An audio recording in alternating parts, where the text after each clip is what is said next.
Hello again, man. Nuggets of wisdom coming at you this morning. I just have some quick word for you before I get out of your way.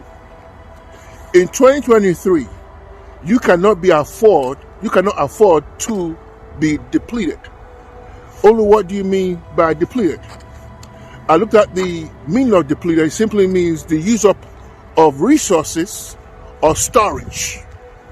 Some of us are in places, people or things that is no longer serving us.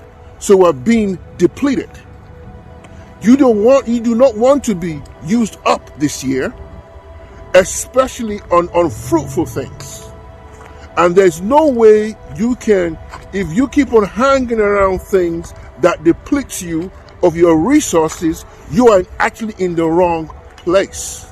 So I want to say to you very, very quickly, you need to be in a place where you're being refilled, restored, right? You have to reimagine again. Just remember the prefix of restoration. You need to be restored this year, not depleted. I want you to hear, you need to be restored this year and not to be depleted. This Olu again, Nuggets of Wisdom, I'm out.